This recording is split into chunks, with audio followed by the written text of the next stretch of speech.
Everybody, मैं हूं वर्षा। स्वागत है आपका निवेशोलॉजी में। आज हम बात करेंगे मोल्टेक पैकेजिंग के बारे में। तो बेसिकली ये कंपनी क्या करती है, तो ये रिजिड पैकिंग में है। मतलब क्या? अगर इनके सेगमेंट्स की बात करूं तो ये पेंट्स हो गया, आपका लुब्रिकेंट्स हो गया, फूड एंड एफएमसीजी हो गया, इन सेगमेंट्स को केटर करती है। तो अब रिजिड पैकिंग क्या होता है? तो मान लो जैसे जो आपका पेंट बिजनेस है, तो वहाँ पे जो डब्बे हैं, कंटेनर्स है, दैट इज़ रिजिड पैकिंग। फिर आपका अगर मैं लुब्रिकेंट्स की बात करूँ, ऑयल्स की बात करूँ, तो वहाँ पे जो कंटेनर्स लगते हैं, डब्बे लगते हैं, दैट इज़ रिजिड पैकिंग। और नॉर्मल पैकिंग मतलब जैसे एरियल का आपका पैकिंग आ गया नॉर्मल, या आपके चिप्स के पैकिंग आ गए, that is normal packing. But rigid packing is जो ये कंटेनर्स, ये जो डब्बे बनते हैं। सो मोल्टेक बेसिकली रिजिड पैकिंग में है।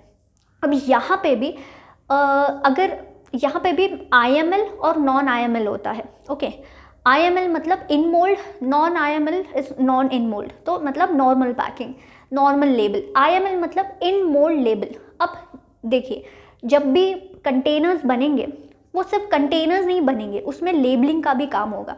तो पहले क्या होता था ना, आज भी काफ़ी होता है, जो नॉर्मल स्क्रीन प्रिंटिंग होती थी। मतलब क्या, मैंने मोल्ड्स से डब्बे तो बना दिए, अब जो लेबलिंग का काम है मैं वो बाहर से स्क्रीन प्रिंटिंग के थ्रू कर रही हूँ। ठीक है। फिर उसके बाद आया हीट ट्रांसफर से। तो उससे क्या होता है कि अब जैसे कि जो स्क्रीन प्रिंटर्स है, वहाँ पर क्या प्रॉब्लम थी ना कि स्क्रैच आप कर लो तो वो जल्दी से हट जाएगा, वो स्क्रैच में वो जो आपका लेबलिंग है वो ख़राब हो जाएगा, राइट।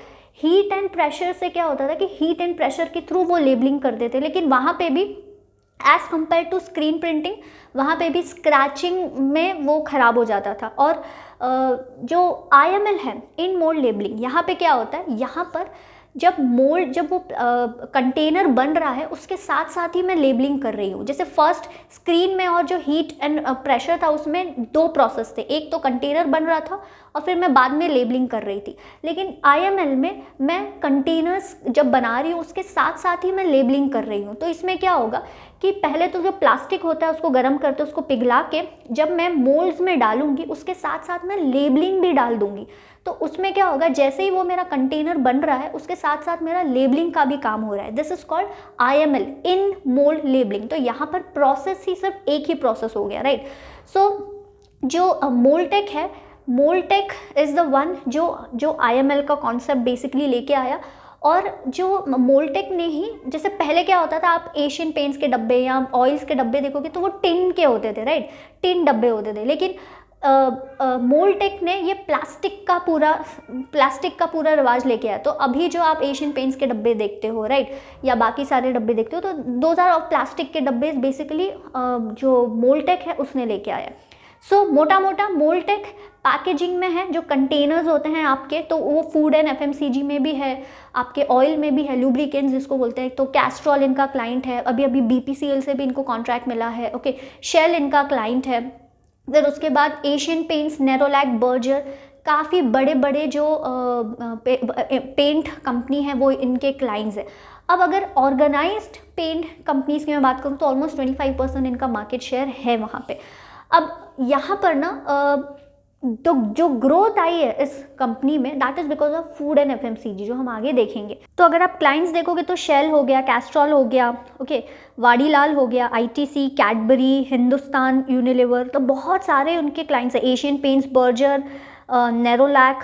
तो अगर मैं पर्टिकुलर सेगमेंट्स की बात करूँ, तो अगर मैं पेंट्स की बात करूँ तो ऑलमोस्ट 56% के आसपास वॉल्यूम बिजनेस इनको आता है, 55% वैल्यू टर्म्स में आता है। ओके, सो मेजॉरिटी बिजनेस इनको ऑलमोस्ट 55% के आसपास पेंट से आता है, उसमें भी 35% of sales comes from Asian paints. Okay, अब यहाँ पर भी ग्रोथ ज़्यादा एक्सपेक्टेड है। क्यों? क्योंकि दिवाली आ रही है। ओके, और इनका जो मोल्टेक के पास 2 plants specifically for Asian paints हैं। तो यहाँ पर एशियन पेंट्स है या पेंट इंडस्ट्री से काफ़ी अच्छे वॉल्यूम्स आना इनको एक्सपेक्टेड है। और एशियन पेंट्स तो बोला भी है कि अभी एक दो साल में आप एक्सपेक्ट कर सकते हो कि काफ़ी अच्छे वॉल्यूम्स इनको मिलेंगे। ओके, तो एशियन पेंट्स जब अच्छे से ग्रो करेगा तो मोल्टेक भी अपने आप अच्छे से ग्रो करेगा। तो 10 to 12% ग्रोथ तो आप एशियन पेंट से एक्सपेक्ट कर ही सकते हो। और जब मैं ल्यूब्रिकेंट्स की बात करती हूँ तो वहाँ पे आप सिर्फ 5 to 6% ही ग्रोथ एक्सपेक्ट कर सकते हो, क्योंकि वो इंडस्ट्री ही मेच्योर है। ओके, सो वो इंडस्ट्री खुद 5 to 6% के आसपास ग्रो करेगी, तो ये कंपनी भी ऑलमोस्ट उतने के आसपास ही ग्रो करेगी। अब the grow driver is food and FMCG, तो यहाँ पे you can expect a very good number. और हम आगे देखेंगे नंबर्स में, जो नंबर्स इनके बड़े हैं, जो मार्जिन्स इनके बड़े हैं, that is because of food and FMCG. ना फूड एंड एफएमसीजी में ये क्या करते हैं, जैसे आपके आइसक्रीम्स हो गए उसके डब्बे बनाएंगे। ओके, फिर आपके स्वीट्स हो गए, ड्राई फ्रूट्स हो गए, उसके बाद कैडबरी जो है, कैडबरी का बिजनेस भी इनके पास आता है। सो बेसिकली पम्प्स जो हो गए वहां से भी इनको बिजनेस आएगा, राइट। अब यहाँ पे कुछ नई चीज़ें अगर मैं बात करूँ तो बीपीसीएल से इनको कॉन्ट्रैक्ट मिला है, जो आपका लुब्रिकेंट सेगमेंट हो गया। ओके, बट वो जैसे मैंने कहा कि वो लो ग्रोथ बिजनेस है, लेकिन अब जैसे कि इन्होंने काफ़ी सारा केपेक्स किया है तो एशियन पेंट से भी इनको काफ़ी अच्छा बिजनेस आने वाला है। और अगर अभी हम बात कर ही रहे हैं तो अगर मैं केपेक्स की बात करूँ तो वाइजैक और मैसूर जो है वहाँ पे ये लोग कैपेसिटीज़ बढ़ा रहे हैं। ओके, सो एशियन पेंट्स ने इनको ही बोला है कि you can expect a good volume growth.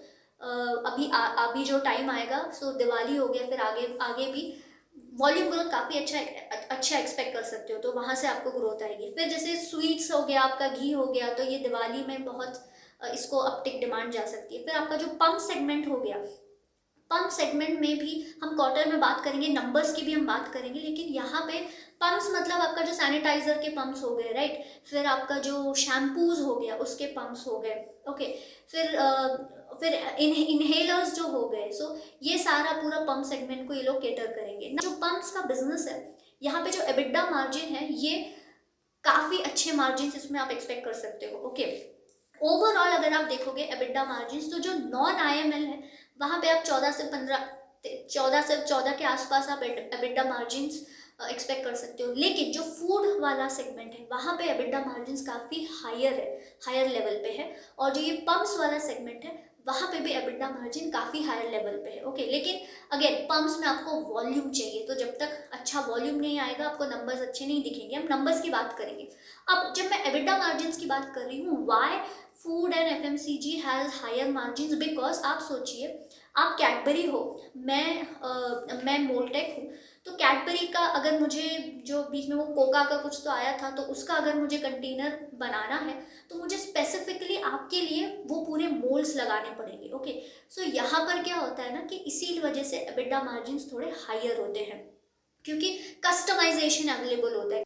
अब हम मोड्स की बात करते हैं। सो मोड्स में ना, मतलब see now you have to realise this is a B2B business. Okay, ये B2C नहीं है। मतलब ये जो मोल्टेक है ये बिजनेस हो गया, ये किसको अपनी सर्विस, मतलब किसको, इसके कस्टमर्स कौन है, एशियन पेंट्स, जो अगेन एक बिजनेस हो गया, तो B2B बिजनेस है। ओके, यहाँ पे अब यहाँ पे अगर आप मोड्स देखोगे या कॉम्पिटेटिव एडवांटेजेस देखोगे, तो यहाँ पे ये लोग क्यों अलग हैं। अब ये लोग, जैसे आपने जो कंटेनर्स बनाने हैं उसके लिए आपको रोबोट्स लेने होते हैं, मशीन्स लेनी होती है। तो नॉर्मली जो बाकी सारे इनके जो कॉम्पिटिटर्स हैं, जैसे हाईटेक हो गया, सब ये लोग बाहर से ये लेके आते हैं, इंपोर्ट करते हैं। ओके, जो छोटे छोटे बाकी के भी प्लेयर्स हैं, तो वो लोग इंपोर्ट करते हैं, लेकिन मोल्टेक ये खुद बनाता है। और यहाँ पे इस बिजनेस में you should have precision. Okay, मतलब एक थोड़ा भी इधर उधर कंटेनर हो गया, खराब हो गया, मोल्ड थोड़े भी खराब हो गए, तो आपका पूरे मोल्ड्स ही खराब हो जाएंगे। तो यहाँ पे प्रिसिशन लेवल बहुत हाई है, राइट। तो ये लोग रोबोट्स जो हैं ये लोग वो खुद बनाते हैं, तो यहाँ पर इनकी कॉस्ट सेविंग होगी। जो बैकवर्ड इंटीग्रेशन की हम बात करते हैं, तो लेबल्स आपके कंटेनर में क्या लग रहा है, आपको मशीन चाहिए, वो आप खुद बना रहे हो। आपको मोल्ड्स चाहिए, मोल्ड्स मतलब जिस प्रकार का मुझे वो कंटेनर चाहिए उस प्रकार का मुझे मोल्ड चाहिए रहेगा, राइट, जिसमें मैं वो पिघला हुआ प्लास्टिक डाल सकती हूँ। सो ऐसे केस में वो मोल्ड्स भी मैं खुद बना रही हूँ, लेबल्स भी मैं खुद बना रही हूँ, तो यहाँ पर मेरी कॉस्ट सेविंग बहुत अच्छी हो रही है।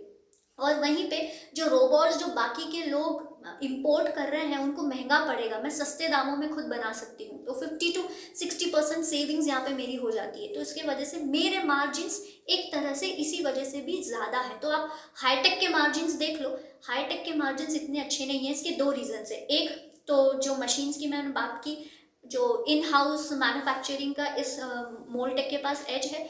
दूसरी चीज़ कि जो मोल्टेक है उनका 65-66% के आसपास जो रेवेन्यू है वो आईएमएल से आता है, बाकी का नॉन आईएमएल से आता है, राइट। आईएमएल इन मोल्ड, जो मोल्ड के अंदर ही जब मैं वो कंटेनर बना रही हूँ तभी मैं लेबलिंग का काम कर दे रही हूँ, ओके। सो यहाँ पर जो मेजॉरिटी बिजनेस है वो आईएमएल से आ रहा है, तो यहाँ पर मार्जिन्स थोड़े ज़्यादा होते हैं as compare to non IML. Non IML मतलब वो स्क्रीन वाला। सो अब यहाँ पे क्या है ना, जो हाईटेक है या जो बाकी की दूसरी कंपनियां हैं, ये लोग आईएमएल में पहुंच नहीं पाए। मतलब मोल्टेक अगर बहुत ऊपर है और ये लोग अभी अभी शायद स्टार्ट कर रहे हैं, तो अगेन प्रेसिशन चाहिए आपको, प्रेसिशन लेवल अच्छा चाहिए, प्रोसेस अच्छे चाहिए, right. So Moldtek is the only one जो इतना सक्सेसफुल हुआ है। सो ऐसे केस में इनके मार्जिन ज़्यादा है, राइट। हाईटेक और इन सब के मार्जिन इतने अच्छे नहीं है। सो यहाँ पे क्या है ना कि जैसे एशियन पेंट्स है, ओके। सो 2016 से अगर मैं देखूँ, 2014-15 से अभी तक एशियन पेंट्स पूरी तरह आईएमएल में आया ही नहीं है। क्यों? अब जैसे कि ये जो बिजनेसेस होते हैं ना, B2B बिजनेसेस, मतलब ये जो एशियन पेंट्स है वो एक ही उसका सप्लायर नहीं रहता, उसके बहुत सारे सप्लायर्स होते हैं। तो मान लो अगर वो मुझसे आईएमएल के प्रोडक्ट ले रहा है, मुझसे आईएमएल के कंटेनर ले रहा है, हाईटेक तो आईएमएल बना ही नहीं रहा, बाकी सारे तो दूर की बात, जो छोटे सप्लायर्स हैं। तो ऐसे केस में क्या हो रहा है ना कि एशियन पेंट्स क्या सोचेगा कि मैं इससे, अब जैसे कि एशियन पेंट्स का 40% टू 45% धंधा हाईटेक को जाता है, 20 to 25% मोल्टेक को आता है। सो ऐसे केस में एशियन पेंट्स क्या सोचेगा कि मैं 20-25% का धंधा इससे ले रहा हूँ, लेकिन आईएमएल से बाकी का 40-45% के कंटेनर अलग बनेंगे, उसका डेकोरेशन अलग बनेगा, लेबलिंग अलग बनेगा, तो ऐसे कैसे चलेगा, राइट। सो कुछ ही ब्रांड्स में अभी एशियन पेंट्स आईएमएल में आया, लेकिन मेजॉरिटी आईएमएल में नहीं आया है। सो इमेजिन कि मेरा एज जो है, मेरा जो कॉम्पिटिटिव एज है वो अभी तक पूरी तरह से पेंट सेगमेंट में यूटिलाइज नहीं हुआ है, क्योंकि बाकी जो दूसरे सप्लायर्स हैं वो लोग आईएमएल के आसपास हैं ही नहीं। सो इसी वजह से एशियन पेंट्स भी अभी तक पूरा आईएमएल के पास नहीं आया है। ये लोग काफ़ी कन्विंस करने की कोशिश करते हैं उनको, जैसे एशियन पेंट स्क्रीन प्रिंटिंग में भी नहीं है, लेकिन वो हीट की मैंने बात की थी, हीट प्रोसीजर की बात की थी, उसमें है एशियन पेंट्स। तो उसका वो जो हीट प्रोसीजर है उसका, और आप आईएमएल का मार्जिन देखोगे तो आईएमएल के मार्जिन 4 से 5% ज़्यादा है, ओके। सो इसी वजह से, क्योंकि दूसरे लोग आईएमएल में नहीं है, एशियन पेंट्स के दूसरे सप्लायर्स आईएमएल में नहीं है, एशियन पेंट्स पूरा आईएमएल का बिजनेस मोल्टेक को दे ही नहीं रहा, वो पूरा आईएमएल पे शिफ्ट हो ही नहीं रहा, ओके। ये एक बात हो गई। एफएमसीजी और फूड सेक्टर में पूरा आईएमएल आता है, सो इसी वजह से इनके मार्जिन भी अच्छे हैं। अब जो मोल्टेक है, बेसिकली अगर इनके न्यू प्रोडक्ट्स की मैं बात करूं तो यहाँ पे पहले केपेक्स की बात कर लेते हैं। सो केपेक्स के इसमें जो वाइजैक है, सातारा एंड मैसूर, यहाँ पर केपेक्स बढ़ा रहे हैं, मतलब कैपेसिटी एडिशंस कर रहा है मोल्टेक। सो क्योंकि एशियन पेंट से इनको धंधा मिलेगा, और फिर कानपुर में इनका एक नया प्लांट आ रहा है, बर्जर पेंट्स का जो प्लांट है उसके बाजू में ही। अब इनका नॉर्मली क्या होता है ना, जहाँ बड़े बड़े पेंट मैन्युफैक्चरर्स के प्लांट्स होते हैं ना, ये वहीं अपना प्लांट डाल देते हैं, तो वो आसानी हो जाती है। सो अगेन पेंट इंडस्ट्री में ग्रोथ आ रही है, तो इनके कैपेसिटी एडिशंस भी हो रहे हैं when it comes to paint. अब अगर मैं वॉल्यूम्स की बात करूँ ना, तो आप 15% वॉल्यूम ग्रोथ एक्सपेक्ट कर ही सकते हो। सो नाउ अभी जो ये लोग कैपेसिटीज बढ़ा रहे हैं, ठीक है, केपेक्स, ये लोग हर साल केपेक्स करते ही रहते हैं, तो ये लोग जो केपेक्स कर रहे हैं तो ऑलमोस्ट 44,000 टन्स के आसपास इनकी कैपेसिटी रहेगी। तो उसका 75 to 80% भी अगर यूटिलाइज होता है, so they are targeting 75 to 80% utilisation, तो ऑलमोस्ट 33,000 टन्स के आसपास they are expecting. So volume growth you can expect 15%। और क्यों? इसी वजह से, ये वॉल्यूम ग्रोथ की वजह से, कैपेसिटी यूटिलाइजेशन पीक लेवल पे, उसकी वजह से आप 800 crores का revenue they can expect. So 800 crores का revenue they are expecting with the peak utilisation. अब यहाँ पर अगर मैं जैसे पंप्स की बात करूँ, तो पंप्स में इनका अभी इतना ज़्यादा नहीं आ रहा है, लेकिन जैसे 1.5 मिलियन पर मंथ के आसपास इनका जो वॉल्यूम है वो हो रहा है। So now they are expecting कि जो अगर उसका कैपेसिटी देखोगे तो 6 मिलियन के आसपास है, तो सो दे आर एक्सपेक्टिंग कि 75% तो हम यूटिलाइज कर लें। तो इस साल सिर्फ पंप के सेगमेंट से ऑलमोस्ट 12 to 15 crores आप एक्सपेक्ट कर सकते हो। और ये जो स्वीट्स का बिजनेस है, स्वीट के कंटेनर्स हैं या जो हिंग पैक्स हैं, अब उसका अभी आप 21-22 में देखोगे तो 7 to 10 crore they are expecting, लेकिन over the time 3 years, 3.5 years में दे आर एक्सपेक्टिंग 40 करोड़ तो रेवेन्यू वहीं से आएगा, राइट। और पंप्स की वजह से मैंने बात की, अभी 12 to 15 करोड़ आप एक्सपेक्ट कर सकते हो, लेकिन आगे 3-4 साल में यहाँ से भी बिजनेस बढ़ेगा, क्योंकि इनको ऑलरेडी जो इनको इंटरेस्ट आ रहे हैं, आपके गोदरेज हो गया, आपका हिंदुस्तान यूनिलीवर हो गया, आईटीसी हो गया, वहाँ से इनको ऑर्डर्स आना शुरू हो चुके हैं। अब ये लोग एक नए इसमें एंटर हुए हैं, जैसे क्यूआर कोड आईएमएल। ओके, ये सिर्फ आईएमएल इन मोड लेबलिंग में ही है। अब नॉर्मली क्या होता है कि नॉर्मली हर प्रोडक्ट पे क्यूआर कोड तो होता ही है, राइट, जिसको आप स्कैन करके फिर उसमें सारी डिटेल्स होती है। लेकिन ये लोग एक क्यूआर कोड आईएमएल बेस लेके आ रहे हैं। इसमें क्या होगा कि मान लो अगर एशियन पेंट्स को कोई इंसेंटिव देना है, या कोई वाउचर्स जो होते हैं, ठीक है, या फूड एंड एफएमसीजी बिजनेस में बहुत सारे वाउचर्स ये सब होते हैं, तो एट द बैक क्या होगा कि अंदर एक और एक इन मोल्ड आईएमएल हो गया होगा।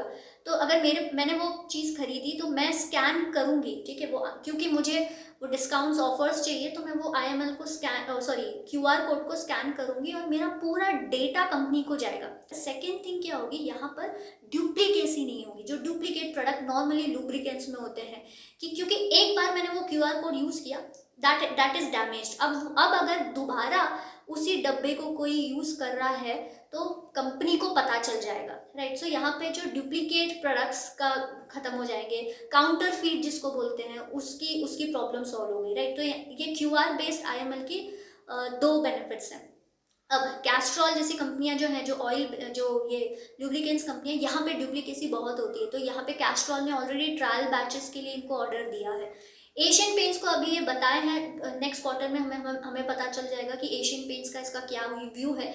लेकिन आपको ये ध्यान देना है, जैसे आईएमएल में क्या हुआ, क्योंकि बाकी सारे सप्लायर्स आईएमएल में आए नहीं, इसलिए एशियन पेंट्स पूरा आईएमएल में शिफ्ट नहीं हुआ। अब ये क्यूआर कोड आईएमएल मुझे नहीं लगता कि इतना आसान हो गया, मतलब इतने बड़े नंबर्स क्यूआर कोड आईएमएल से आप एक्सपेक्ट मत करना अभी। This can be game changer in future. अभी से थोड़ा थोड़ा इससे रेवेन्यू आने लगेगा, लेकिन आगे may be 3 to 4 years down the line आपको इससे अच्छे रेवेन्यूज मिलेंगे, क्योंकि दूसरे सप्लायर्स आप सोचिए आईएमएल में अभी इतने अच्छे नहीं है, क्यूआर कोड आईएमएल तो में उनको बहुत ही टाइम लगेगा, राइट। सो एशियन पेंट्स अभी वो रिव्यू कर रहा है, तो पर मुझे नहीं लगता कि एकदम ही बड़े नंबर्स दिखेंगे, नहीं, थोड़े थोड़े आपको नंबर्स दिखेंगे, राइट। सो ये एक नया इनका प्रोडक्ट हो गया क्यूआर कोड आईएमएल। फिर अगर आप इनके मार्जिन्स देखोगे, नाउ मार्जिन से पहले हम एबिटा पर केजी की बात करते हैं, तो आप देखिए एबिटा पर केजी कैसे इंप्रूव हुआ है। 2024 के आसपास जो था, आज वो ऑलमोस्ट 36 के आसपास है FY21 में। लेकिन अगर आप इसको अभी देखोगे, क्वार्टरली में देखोगे, तो ऑलमोस्ट 41 के आसपास है, लेकिन मैनेजमेंट ओवर द टाइम इसको 40 के आसपास, 40-41 के आसपास एक्सपेक्ट कर रही है एबिटा पर केजी में। सो नाउ व्हाई, क्यों एबिटा पर केजी इतना अच्छे से इंक्रीज हुआ है? एक तो आपका जो फूड एंड एफएमसीजी सेगमेंट से कंट्रीब्यूशन बढ़ा, और जब पंप्स की बात होगी वहाँ पे भी मार्जिन ज़्यादा होते हैं, तो वहाँ पे आप फूड एंड एफएमसीजी के आसपास के मार्जिन्स एक्सपेक्ट कर सकते हो, लेकिन उसको वॉल्यूम्स जैसे जैसे बढ़ेंगे वहाँ पे आपको सिग्निफिकेंट नंबर्स आपको दिखाई देंगे। अगर आप सेगमेंट के वॉल्यूम्स देखोगे तो ऑलमोस्ट 58% पेंट से है, अगर मैं क्वार्टर की बात करूँ तो 24% लूप से है, 18% फूड एंड पंप से है। And yes, of course margins बढ़ेंगे, क्योंकि अगर आप चाइना में देखोगे तो चाइना में जितना फूड एंड एफएमसीजी में आईएमएल पैकिंग यूज होता है, इंडिया में शायद 3 या 4% ही होता होगा। So opportunity size is huge. Okay, so numbers तो बढ़ेंगे, लेकिन पेंट्स के भी आपको नंबर्स बढ़ते हुए दिखाई देंगे ही, और फूड एंड एफएमसीजी के तो नंबर्स बढ़ेंगे ही। अगर हम नंबर्स की बात करें तो सेल्स 2016 में जो 267 करोड़ से आज वो ऑलमोस्ट 479 करोड़ के आसपास हैं। अगर आप इनके मार्जिन्स देखिए, आप मार्जिन्स आप देखेंगे सो बहुत अच्छे से इनके मार्जिन्स बढ़े हैं। फिर आप इनके ROE नंबर्स देखिए, अगेन गुड 20 to 22 के आसपास इनके ROE नंबर्स हैं, which is again a very good thing. फिर इनको BPCL से ऑर्डर मिला, ऑलमोस्ट 700 मिलियन का ऑर्डर मिला है in time line of 2 years। Gulf of oil से भी इनको ऑर्डर्स मिले, तो नए नए क्लाइंट्स, नए नए कस्टमर्स ये लोग इंक्लूड करते जा रहे हैं। सो ओवरऑल ग्रोथ एक्सपेक्ट आप काफ़ी अच्छी इसमें कर सकते हो। अब रिस्क की अगर मैं बात करूँ तो जैसे बहुत लोग बोलेंगे कि हाई कॉन्सेंट्रेशन रिस्क है, क्योंकि एशियन पेंट से ऑलमोस्ट 35% अगर सेल्स देखूँ मैं, तो सेल्स का 35% इनको एशियन पेंट से आता है, विच इज करेक्ट। कॉन्सेंट्रेशन तो है, लेकिन आप ये सोचिए कि एशियन पेंट्स इनके साथ काफ़ी सालों से धंधा कर रहा है, ओके। क्या एशियन पेंट्स इनको छोड़ेगा? अगर एशियन पेंट्स ने इनको छोड़ा, अनलेस कि मोल्टेक कुछ बहुत ही गड़बड़ नहीं कर लेता है, राइट, एशियन पेंट्स इनको नहीं छोड़ेगा। आप इमेजिन कीजिए एशियन पेंट्स ने मोल्टेक को छोड़ दिया, ओके, तो इसमें एशियन पेंट्स को भी कितनी दिक्कत होगी, क्योंकि Moldtek is the preferred supplier, reliable supplier, right. So Asian paints ऐसे ही उसको नहीं छोड़ेगा। और फिर आप सोचोगे अगर एशियन पेंट्स में कुछ हो गया तो Asian Paints is the king of paint industry, उसको एटलीस्ट मुझे फोर्सेबल फ्यूचर में तो मुझे नहीं लगता कि एशियन पेंट्स को कोई ऐसे हिला भी सकता है, राइट। सो ऐसे केस में यहाँ पर कॉन्सेंट्रेशन रिस्क है भी, लेकिन मतलब मुझे वो एक्सेस रिस्क नहीं लगता, क्योंकि काफ़ी लंबी इनकी रिलेशनशिप है। और पॉलीप्रोपिलीन कोपॉलीमर ये जो है, ये बेसिकली जो मोल्टेक है उसका ऑलमोस्ट 95% रॉ मटेरियल है, ओके। सो पॉलीमर बेसिकली उसका रॉ मटेरियल है, तो ये 80 to 85% रॉ मटेरियल ये रिलायंस से लेता है। तो यहाँ पर बहुत लोग बोलेंगे कि कॉन्सेंट्रेटेड सप्लाई चेन है, राइट, कि यहाँ पर मेजॉरिटी रिलायंस इसको रॉ मटेरियल प्रोवाइड करता है। तो यहाँ पर एक रिस्क लोग बोलते हैं कि है, लेकिन रिलायंस और मोल्टेक का रिलेशनशिप बहुत लंबा रिलेशनशिप है, काफ़ी सालों से है। तो पर से अगेन वो दिख रहा है आपको रिस्क, लेकिन अनलेस एंड अनटिल कुछ बड़ी चीज़ नहीं हो जाती, मुझे नहीं लगता कि इससे कुछ अफेक्ट होगा। But yes, on the face yes, जो रॉ मटेरियल की जो कॉन्सेंट्रेशन की बात है on the face, yes it is there, but आपको ये भी ध्यान देना है कि रिलेशनशिप दोनों का काफ़ी लंबे समय से है। नेक्स्ट रिस्क जो हमें ये देखना है कि जो एंड यूजर इंडस्ट्री पे मोल्टेक बेसिकली डिपेंडेंट है। अब ये एक्चुअली हुआ भी था, जैसे कोरोना में आइसक्रीम की सेल्स नॉर्मली बहुत कम हो गई थी, तो इनको अफेक्ट हुआ, क्योंकि आइसक्रीम ही नहीं बिके तो कंटेनर कैसे जाएगा। सो ऐसे केस में जो एंड यूजर इंडस्ट्री है वहाँ पे अगर गड़बड़ होती है तो इनके बिजनेस को भी अफेक्ट होगा। जैसे आइसक्रीम का बिजनेस जो अफेक्ट हुआ था, ये लोग ने उसको बाकी जो बिजनेस है, बाकी जो आपका जो नॉर्मली दूसरा एफएमसीजी है, वहाँ पे इन लोग ने उसको कवर अप कर लिया। लेकिन अगर जैसे आगे भी अगर कुछ होता है कि एंड यूजर इंडस्ट्री में कुछ अगर गड़बड़ होती है या वहाँ पर थोड़ा सेल्स में थोड़ा इधर उधर होता है, तो इनको अफेक्ट ज़रूर होगा। अब नेक्स्ट रिस्क ये है हाई वर्किंग कैपिटल इंटेंसिटी। अब अगर सी B2B बिजनेस है, ठीक है, यहाँ पे आपके कस्टमर कौन है? एशियन पेंट्स है, सारे बड़े बड़े इंडस्ट्रीज है, ओके, सारे बड़े बड़ी कंपनियाँ हैं, तो उनके पास बार्गेनिंग पावर ज़्यादा होता है। तो आप इनके डेटर्स डेज देखिए, डेटर डेज मतलब 60 to 70 डेज इनके होते ही हैं, ओके। और बीच में तो ये बढ़ भी गए थे, लेकिन ये लोग ने कोशिश की है कि ये लोग अपने डेटर डेज कम कर पाए, ओके। सो नॉर्मली हमेशा इनके साथ क्या होता रहा है ना, क्योंकि पैसा इनका डेटर डेज में ज़्यादा रिसीवेबल्स में ज़्यादा स्टक होता है, तो इनको वर्किंग कैपिटल लोन्स लेने पड़ते हैं, ओके। सो हमेशा से ये जो वर्किंग कैपिटल लोन्स लेते आ रही हैं, और अभी हाल ही में इन्होंने राइट इशू किया था, क्योंकि इनको जो वर्किंग कैपिटल है वो पे ऑफ करना था, और बेसिकली वर्किंग कैपिटल डेट पे डिपेंडेंसी नहीं लानी थी। सो ऐसे केस में इन्होंने राइट इशू लाया था।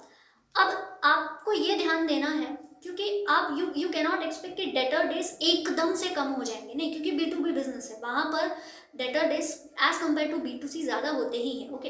बट ये लोग कोशिश कर रहे हैं कि अपने डेटर कलेक्शन एफिशिएंसी अच्छे से बढ़ाए ना। एशियन पेंट्स ऐसे बड़े बड़े जो कस्टमर्स हैं उनसे पैसा आता ही है, लेकिन लेट आता है, ओके। सो लेट आने के चक्कर में मुझे पैसा तो तब भी लगेगा बिजनेस रन करने के लिए, तो इसके वजह से मैं वर्किंग कैपिटल लोन्स ले लेती हूँ। तो अभी ये लोग डेटर डेज कम करने की कोशिश कर रहे हैं, लेकिन आपको इस पे ध्यान देना है कि आगे जाके अगर डेटर डेज फिर बढ़ गए, ओके, तो वर्किंग कैपिटल के लिए उनको जब पैसा लगेगा तो वर्किंग कैपिटल लोन्स फिर से ये लोग ले सकते हैं। तो वर्किंग कैपिटल इंटेंसिटी हमेशा आपको इस कंपनी की ट्रैक करनी ही है। सो ओवरऑल ये कंपनी अच्छी है, लेकिन आपको ये बिजनेस को ट्रैक करना पड़ेगा, ओके। ये सारी चीज़ें धीरे धीरे होते रहेगी, एकदम से आप बड़े नंबर्स एक्सपेक्ट नहीं कर सकते। सो ओवरऑल ये बिजनेस मुझे अच्छा लगता है।